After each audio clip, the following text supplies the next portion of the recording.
maybe the most significant trailer that dropped here this morning, Rob, was the new trailer for the new Quentin Tarantino film, Once Upon a Time in Hollywood. That trailer dropped this morning. And Rob, you saw it. Your thoughts? Dude, I watched it like 6 times. Look, I can't wait to see this movie. I mean, the thing about Quentin Tarantino's films is they're so wildly entertaining. I mean, you never know from 1 minute to the next what's going to happen. And what's interesting is anyone who's lived in Hollywood over the last year has seen various billboards go up, various period things go up. There's still a billboard for The Invaders, one of my favorite late 60s TV series with Roy Finnis with the Invaders flying saucer that I must have built 10 different models of when I was a kid. It's still on Hollywood Boulevard. And to see the evocation of late 60s Hollywood, but it's not like the real Hollywood. It's the Quentin Tarantino universe version of what Hollywood looks like. And I just love this trailer. I can't wait to see this movie.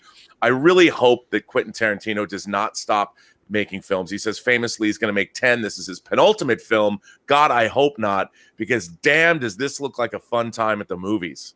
Well, I mean, before he did Hateful Eight, remember, I think he said, I'm not going to do Hateful Eight, then I'm going to do like one more. Now he's saying he's going to do 10, although whatever. But, I mean, it is crazy when you think about the filmography. We talked a couple of weeks ago about, look how crazy good this filmography is of Christopher Nolan. And it is. It's stupid, ridiculously good. But, you know, they famously call it, I will say this, Rob, the one little gimmick I'm not into is, you know, when Hateful Eight come out, they advertise this, the 8th film, Quentin Tarantino's 8th film. You know, and it says on the billboards, Hateful Eight, the 8th film of Quentin Tarantino. And on this one, too, it's the 9th film of Quentin Tarantino.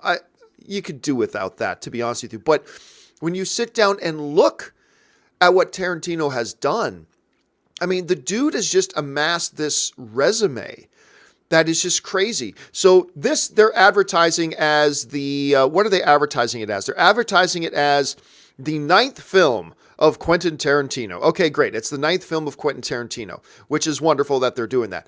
Look at the other ones, though. Just take a look at these. It's crazy. Reservoir Dogs in 1992, Pulp Fiction in 94, Jackie Brown in 97. He shot Kill Bill as one movie, and then the Weinsteins decided to split up, so he counts that as one movie. So Kill Bill 1 and 2 from 2003 2004.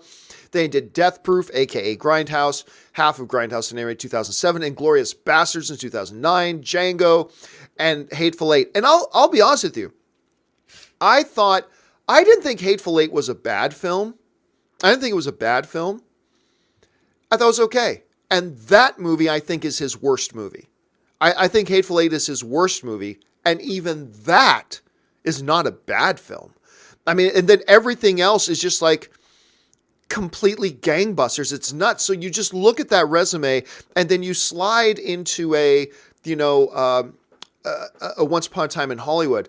I love the feel of what Leonardo DiCaprio brings to this. He feels that last little scene when the little girl goes, that was the greatest acting I've ever seen in my life. And then his emotional response to that afterwards was so strong and so good. Seeing Margot Robbie doing, you know, her disco dance once. And again, like we were talking about with the Stranger Things trailer, a perfect first trailer. Gives you a sense of the tone of the film, gives you a little bit of a feel for the characters. What's this movie ultimately going to be like without really giving anything away at all? That can come in later trailers. So I got a real big kick. Now, Rob, I know one of the things that you probably got a kick out of as soon as it came up, as soon as they showed that shot of the Cinema Dome, I thought, yeah. Because that's where you go see all your movies. Like, yeah. Do you get a big kick out of seeing something like that? Oh my God. I mean, you know, it lights up and it's just so, you know, I grew up in Seattle with a Cinerama theater. It wasn't a geodesic dome the way the Cinerama here is, but the Cinerama and that logo with the cantered, the italic rectangles with the name Cinerama, it immediately, it has a Pavlovian response in me. I just feel a shot of joy in my soul, and just seeing that in the trailer, I'm like, you know, that to me is it's like what Notre Dame is to Paris, the Cinerama is to Los Angeles for me. It's a holy place. So to see it depicted in a movie is fantastic. But one of the things I'm always struck by is Quentin Tarantino really threads a needle of tone. At any one moment, his films could spin off into camp, or they could spin off into. He creates a tone unlike any other filmmaker because he does genre pastiche, yet also does really sort of high concept. Yet I don't know, he just does something that's so fun that no other filmmaker has done. And he's honoring the past, but he's forging a future at the same time. And it's really interesting.